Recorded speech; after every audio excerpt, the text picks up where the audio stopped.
Morning मेरे प्यारे बच्चों, आज हम लोग पढ़ेंगे नेमिंग ऑफ कॉम्प्लेक्स एल्की सब्स्टिट्यूटेंट। तो बच्चों, कॉम्प्लेक्स एल्की सब्स्टिट्यूटेंट कहते किसे हैं?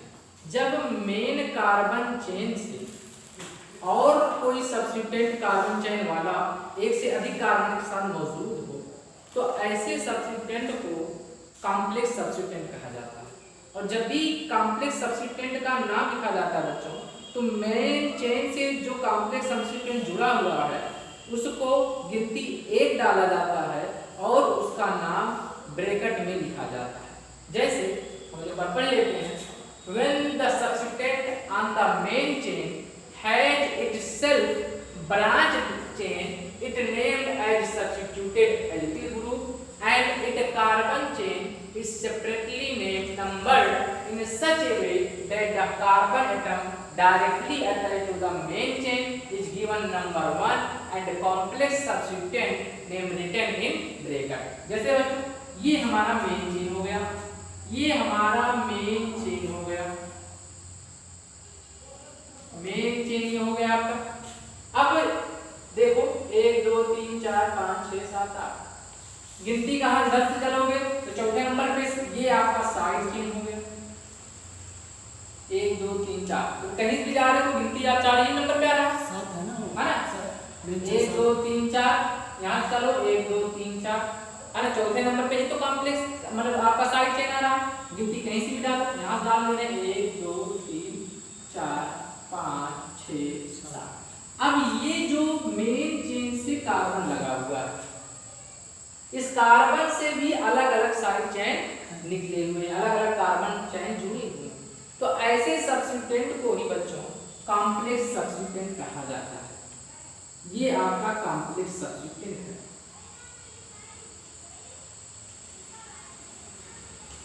अब जब भी कॉम्प्लेक्स सब्स्टिट्यूटेंट का नाम लिखा जाए तो हमने बताया, ये देखो मेन चेन से कॉम्प्लेक्स सब्स्टिट्यूटेंट लगा है, तो जब भी कॉम्प्लेक्स सब्स्टिट्यूटेंट का नाम लिखा जाए तो उस कॉम्प्लेक्स सब्स्टिट्यूटेंट को जो कार्बन डायरेक्टली मेन चेन से जुड़ा है उसको वो नंबर 1 या 1 डैश कहते हैं।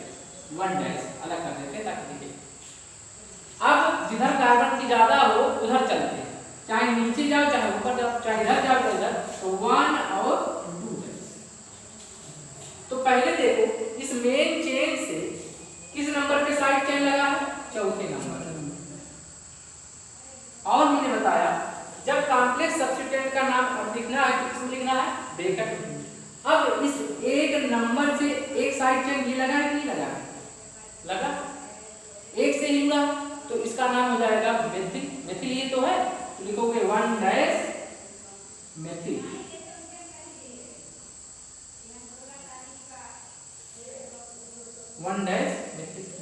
अब ये 2 कार्बन साइड चेन के ही तो अंतर्गत आता है, तो इसे कहा जाएगा एथिल।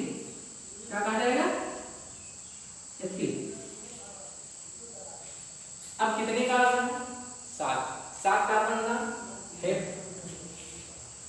सिंगल बॉन्ड है, तो क्या नाम हो जाएगा? लेकिन बच्चों ये जो कॉम्प्लेक्स सब्स्टिट्यूटेंट है इसे आइसो भी कहा जाता है। इस इतने टर्म को आइसो के नाम से भी जाना जाता है। और IUPAC आइसो नियो इन सब को जो है एक्सेप्ट करती है रूल्स में। तो आइसो मतलब होता है कि जब दूसरे नंबर एल्की समूह से एक हाइड्रोजन को विस्थापित कर दिया जाए तो ऐसे समूह को आइसो बोला जाता है। और आइसो में जितने कार्बन होते हैं उनको काउंट करके उनका नाम लिख दिया जाता है। जैसे यहाँ 3 कार्बन है तो इसको कहा जाएगा आइसो, और 3 कार्बन है तो प्रोपिल, 4 कार्बन होते हैं तो आइसो ब्यूटिल। तो यहाँ देखो ये आइसो समूह है, तो आप इस तरीके से भी लिख सकते हैं ना। चौथे नंबर पे कौन सा समूह लगा है?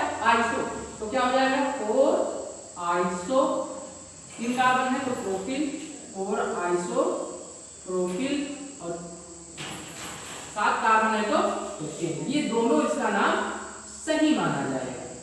नियो भी एक टर्म होता है तो नियो मतलब होता है कि जब है ना टर्सरी कार्बन से या क्वाटरनरी कार्बन से एक हाइड्रोजन को विस्थापित कर दिया जाए, इस कार्बन से एक हाइड्रोजन को विस्थापित कर दिया जाता है तो इस टर्म को नियो बोला जाता है। मतलब कि एक कार्बन से 2 आपके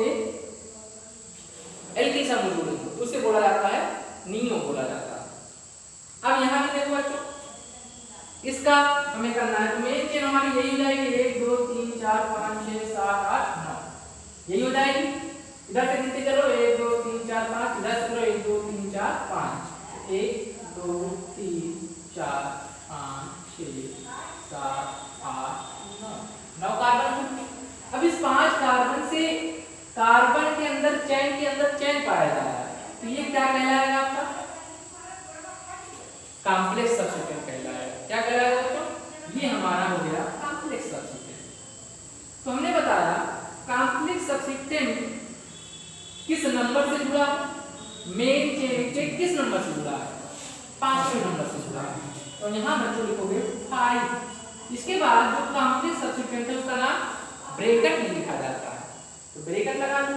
हमने बताया जब कॉम्प्लेक्स सब्स्टिट्यूएंट जो है आपका जो जुड़ा हुआ है कॉम्प्लेक्स सब्स्टिट्यूएंट से, उसको आप उस कार्बन को दोगे 1 नंबर, 2 नंबर या 1 डैश कहो, 2 डैश, 3 डैश, या 1 2 3 कर लो, डैश की कोई जरूरत नहीं है, 1 2 3 कर लो।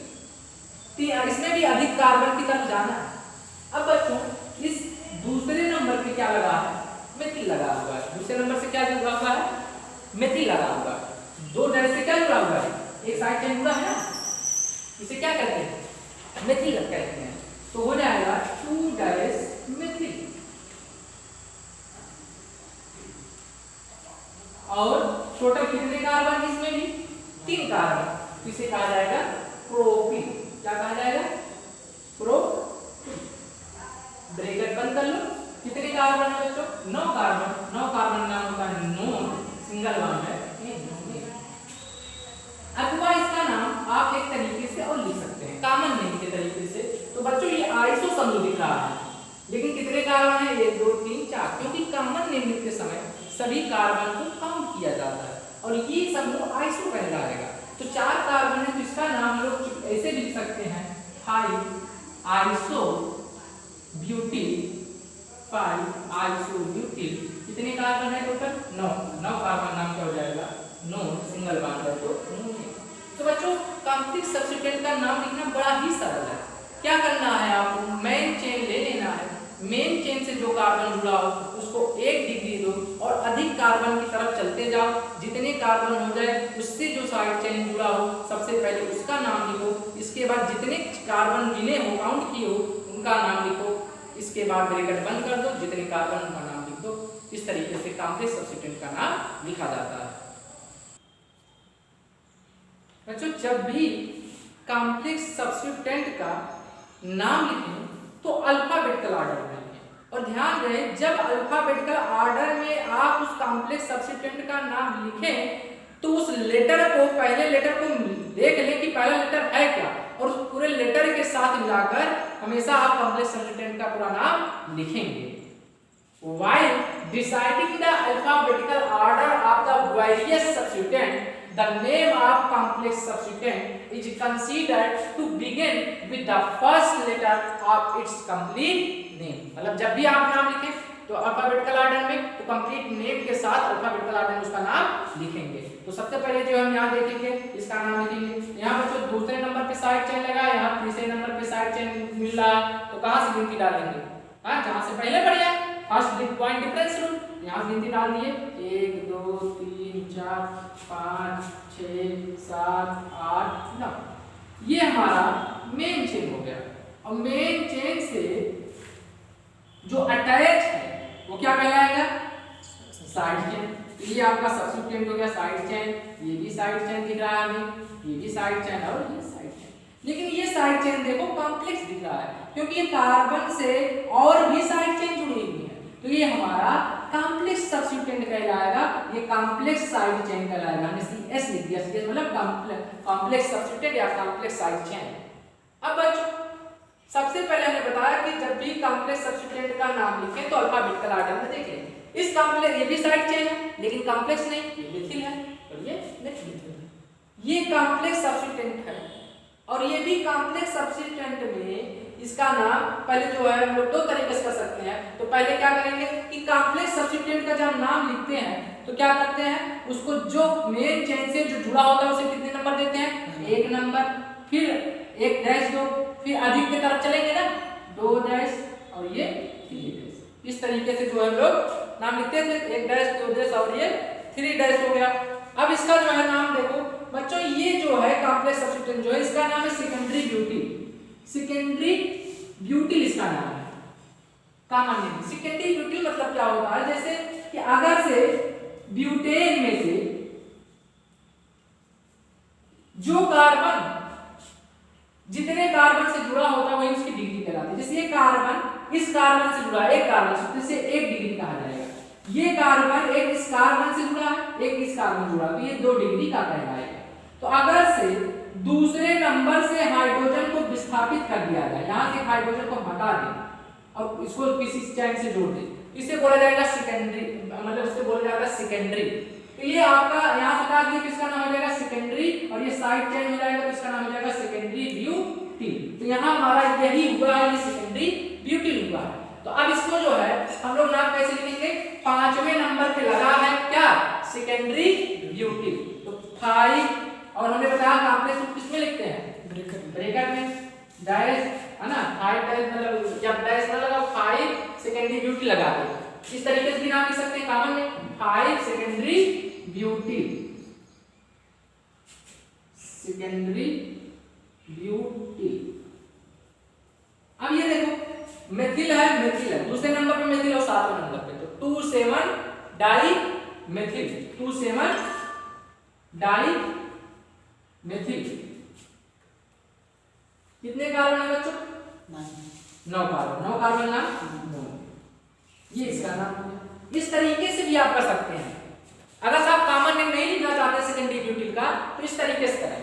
कैसे करना है आपको, पहले तब आपको क्या करना है कि जो जिससे जुड़ा 5वें से जुड़ा है, जुड़ा है कि नहीं, तो आपको क्या करना है, 5 से जुड़ा है तो 5 लिखो,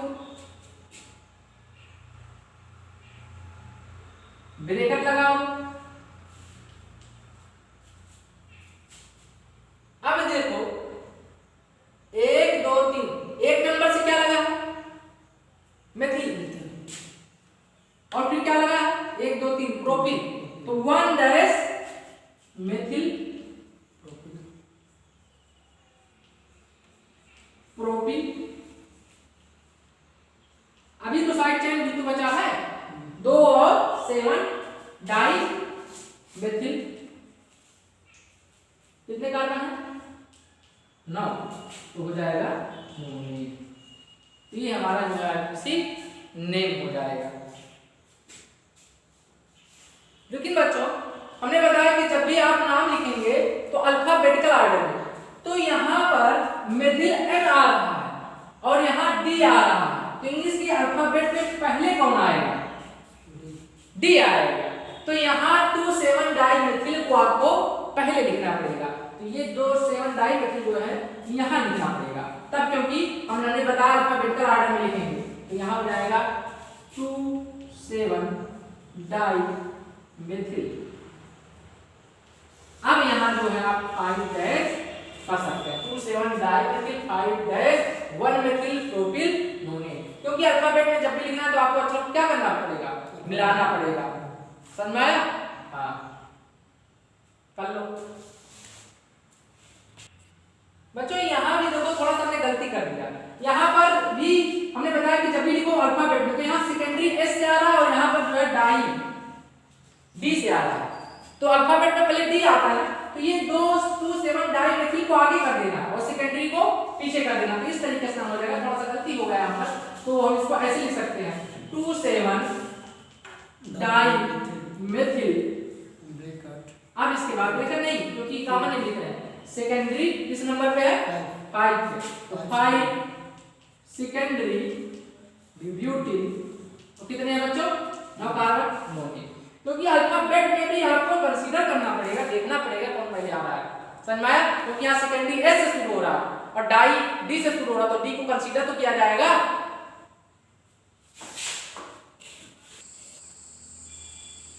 बच्चों अगर से कॉम्प्लेक्स सब्स्टिट्यूएंट मेन चेन से जो जुड़ी हुई है समान आ जाए, तो हम लोग क्या करते हैं, उसके लिए अलग प्रीफिक्स यूज करते हैं।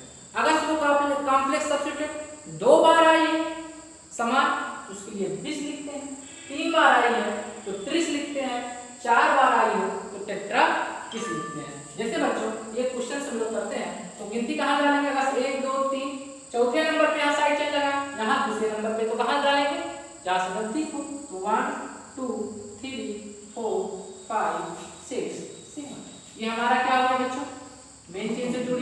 साइड चेन, और वो भी कैसा साइड चेन दिख रहा है, कार्बन के अंदर कार्बन कॉम्प्लेक्स सब्स्टिट्यूएंट दिख रहा है।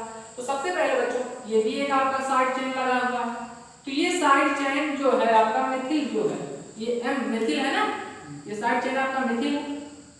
और ये साइड चेन आप लिखना हमने बताया हुआ है, आइसो भी लिख सकते हो, या आप ऐसे देखो हमने मेन चेन से जो जुड़ा हो उसको कितने डिग्री, 1 डैश और 2 डैश। किस नंबर से ये साइड चेन जुड़ा हुआ, 4 नंबर पर, और ये भी तो 1 डैश 2 डैश, तो सेम दिख रहा है ना बच्चों, वही तो है, वही तो कार्बन दिख रहा है आपका 1 डैश या 2 डैश, अभी तभी सही है। अब वही तो समान दिख रहा है ये दोनों कॉम्प्लेक्स सब्स्टिट्यूएंट जो है, ये कॉम्प्लेक्स सब्स्टिट्यूएंट दोनों समान नजर आ रहे हैं। तो जो 2 बार आ रहे हैं, कितने बार ये आया है, 2 बार, तो 2 बार के लिए क्या लिखोगे, 20। किस नंबर से जुड़े हैं, चौथे नंबर पे, तो क्या लिखोगे 4 4 20। क्या नाम है इस कॉम्प्लेक्स सब्स्टिट्यूएंट का, ब्रैकेट में लिखोगे, है ना, ब्रैकेट में लिखोगे। चलो ब्रैकेट में लिखोगे तो 1 से क्या लगा है, मेथिल, तो क्या हो जाएगा 1 डैश मेथिल। कितने कार्बन है, 2 कार्बन का नाम है ना, उसमें क्या जोड़ोगे, इल, तो 1 डैश मेथिल एथिल। इसके बाद यहाँ पे साइड चेन आया हुआ बच्चों, किस नंबर पे, दूसरे नंबर पे, तो इसका नाम क्या लिखोगे 2 डैश का नाम 2 मेथिल। कितने कार्बन, कितने कार्बन, 7 कार्बन नाम, हेप्ट सिंगल बॉन्ड है तो हेप्टेन हो जाएगा। बच्चों यहाँ देखो, यहाँ बी पहले आता है, M बाद में आता है, इसलिए हमने 20 को पहले लिखा, 2 मेथिल को पहले नहीं लिखा। क्योंकि कॉम्प्लेक्स सब्स्टिट्यूएंट का जब भी हम लोग नाम लिखेंगे तो ये बात, इस बात का ध्यान देना होगा कि इंग्लिश के अल्फाबेट में पहले कौन आता है। इसी तरीके से यहाँ भी बच्चों चलो देखते हैं, तो यहाँ से भी नजदीक पड़ा, यहाँ से भी, तो चाहे जहाँ से भी डालो, 1 2 3 4 5 कार्बन है, ये छूट गया, ये हमारा कॉम्प्लेक्स सब्स्टिट्यूएंट में चला जाएगा, ये हमारा कॉम्प्लेक्स सब्स्टिट्यूएंट में चला गया। अब ये बच्चों यहाँ 1 नंबर पे क्लोरो लगा है, यहाँ भी एक जो है 5 नंबर पे क्लोरो लग रहा है, तो क्लोरो 2 बार आ रहा है ना, कॉम्प्लेक्स तो है नहीं, तो डाई क्लोरो लिखोगे। और लेकिन ये आपका क्लोरो मेथिल यहाँ 2 बार आया कॉम्प्लेक्स सब्स्टिट्यूएंट, तो 2 बार आने के लिए क्या लगाओगे कॉम्प्लेक्स 20, तो पहले बी आएगा कि सी आएगा, बी आता है, इसलिए तीसरे नंबर पे लिखेंगे 3 है ना 20। और इसके बाद ब्रैकेट में ये देखो क्लोरो है और ये मेथिल है, तो पहले सी का नाम लिखोगे ना, तो क्लोरो मेथिल, एक कार्बन है ना, एक कार्बन नाम क्या होता है मेथ, उसमें क्या कर देना है बच्चों, जो सब्स्टिट्यूएंट है जितने कार्बन का उतना नाम लिखो, उसमें ई लगा दो, तो ये क्लोरो मेथिल है तो मेथिल लिख देंगे, क्लोरो मेथिल। इसके बाद बच्चों अभी बचा है साइड चेन, मतलब आपका सब्स्टिट्यूएंट 1 नंबर पर क्लोरो लगा है और 5 नंबर पर, तो 1,5 डाई क्लोरो, 1,5 डाई क्लोरो। कितने कार्बन है, 5 कार्बन ना, पेंट सिंगल बॉन्ड है तो यहाँ बच्चों इंग्लिश का डी देखो पहले आया है और यहाँ बी आया है, पहले किसको कंसीडर करेंगे, बी को, फिर इसके बाद बी को कंसीडर किया गया है। अब बच्चों इन क्वेश्चंस को हमें करने हैं, तो सबसे पहले हम क्या करते हैं, देखते हैं कि जो है लाभ चल 1 2 3 4 5, यहाँ से चलो 1 2 3 4 5, तो कहीं से भी डाल दो, मेन चीज हमारी 3 4 5 6 7 8 9, ये हमारा क्या हो जाएगा बच्चों, कार्बन के अंदर कार्बन आ रहा है, ये साइड चेन आ जा रहा है, किस नंबर पे लगा है, 5वें नंबर। अरे बताया साइड चेन को देखो बच्चों, ये ट्वाइस मतलब क्या होता है, इस होल ट्वाइस का मतलब कि ये क्वेश्चन ऐसे है, ये सीएच जो है ना, इस ट्वाइस का मतलब हुआ कि ये जो आपका सीएच है, सीएच का यहाँ ट्वाइस लगा CH3, इसका मतलब कि ये क्या होगा, यहाँ एक CH3 होगा और एक CH3 ऐसे होगा, ये इस तरीके से स्ट्रक्चर है, इस ट्वाइस का मतलब यही है, समझ आ रहा है ना। तो चलो देखो बच्चों, तो 5 से लगा इसे 1 डैश देंगे, तो मतलब इसको हम ऐसे भी लिख सकते हैं, इस तरीके से लिख दें, कोई कंफ्यूजन नहीं होना चाहिए, ये CH का मतलब ऐसे है, तो यहाँ CH3 तो चलो इसको जो है 1 डैश देंगे, 1 डैश 2 डैश और ये 3 डैश, 2 डैश से क्या लगा बच्चों, मेथिल, तो पहले 5, फिर ब्रैकेट में कॉम्प्लेक्स सब्स्टिट्यूएंट है ना, तो 2 डैश पे क्या लगा है, मेथिल, 2 डैश मेथिल। फिर कितने कार्बन बच्चों, 1 2 3, क्या हो जाएगा, कितने कार्बन, 9 कार्बन नाम क्या होता है बच्चों, डिमांड है तो नो नीड हो जाएगा। तो ट्वाइस का मतलब समझ में आया, ऐसे कर देते हैं। इसी तरीके से यहाँ भी चलते हैं, तो यहाँ चलो यहीं से गिनती डालेंगे 1 2 3 4 5 6 7 8 9 10, ये देखो बच्चों। तो यहाँ अभी ट्वाइस का मतलब समझ में आया कि ट्वाइस का मतलब क्या है कि यहाँ एक मेथिल होगा, ये ट्वाइस का मतलब है कि एक मेथिल यहाँ लगा होगा और एक मेथिल यहाँ लगा होगा, ये ट्वाइस का मतलब है। तो ये स्ट्रक्चर होगा। चलो देखते हैं। तो पहला एक कॉम्प्लेक्स सब्स्टिट्यूएंट बच्चों यहाँ लिखना है और एक कॉम्प्लेक्स सब्स्टिट्यूएंट आपको पहले पे डालो वैसे 1 डैश 2 डैश, यहाँ भी डालो कॉम्प्लेक्स सब्स्टिट्यूएंट 1 डैश, किधर चलोगे जिधर डालने जा रहा हो 2 डैश और ये 3 डैश। तो पहले 4th नंबर पे आ रहा है, तो 4th नंबर वाला पहले लिखेंगे। चलो 4 पे आ रहा है बच्चों, ब्रैकेट में लिखेंगे, क्या नाम लिखोगे 1 डैश से क्या लगा है मेथिल, तो 1 डैश मेथिल। फिर क्या लिखोगे बच्चों, बोलो एथिल, क्या लिखोगे एथिल।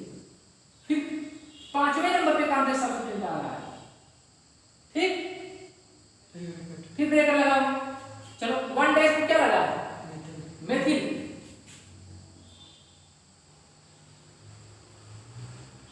और कितने कार्बन है तो क्या आ जाएगा प्रोपीन। कितने कार्बन बच्चों 10 कार्बन, 10 कार्बन है डेट सिंगल बॉन्ड तो आप कह सकते हैं कि सर इसका नाम पहले क्यों नहीं लिखे, तो हम कह सकते हैं कि बच्चों इसका नाम पहले इसलिए लिखे क्योंकि प्रोपिल पी से शुरू हो रहा है, एथिल ई से शुरू हो रहा है, अल्फाबेट में आ कौन पहले रहा है ई, या आप दूसरा आप साधारण नाम के तरीके से भी लिख सकते हैं अथवा आप इस तरीके से भी नाम कर सकते हैं। चौथे क्या लगा है आइसो, और यहाँ क्या लगा है आपका सेकेंडरी, क्या लगा है सेकेंडरी, तो आप नाम ऐसे भी लिख सकते हैं 4 आइसो, अथवा आप इस तरीके से लिख सकते हैं 4 आइसोप्रोपिल। और 5वें नंबर पे क्या बच्चों सेकेंडरी, और सेकेंडरी क्या ब्यूटेन, यहाँ हाइड्रोजन है ना, तो 5 सेकेंडरी ब्यूटेन। कितने कार्बन है तो देखिए हो जाएगा। इस तरीके से भी आप नहीं कर सकते हैं। हमने इसको आइसो को पहले आई देखो और यहाँ पहले एस है, तो इंग्लिश के अल्फाबेट में पहले कौन आता है आई और एस बाद में आता है, तो अल्फाबेट को कंसीडर करना जरूरी है। हमेशा जब भी नाम देखें तो सब्स्टिट्यूएंट को अल्फाबेट में जरूर कर लेना। एक क्वेश्चन आपको हम घर के लिए दे रहे हैं, इसको जो है आप करके कमेंट के जरिए बताइए। Thank you for watching.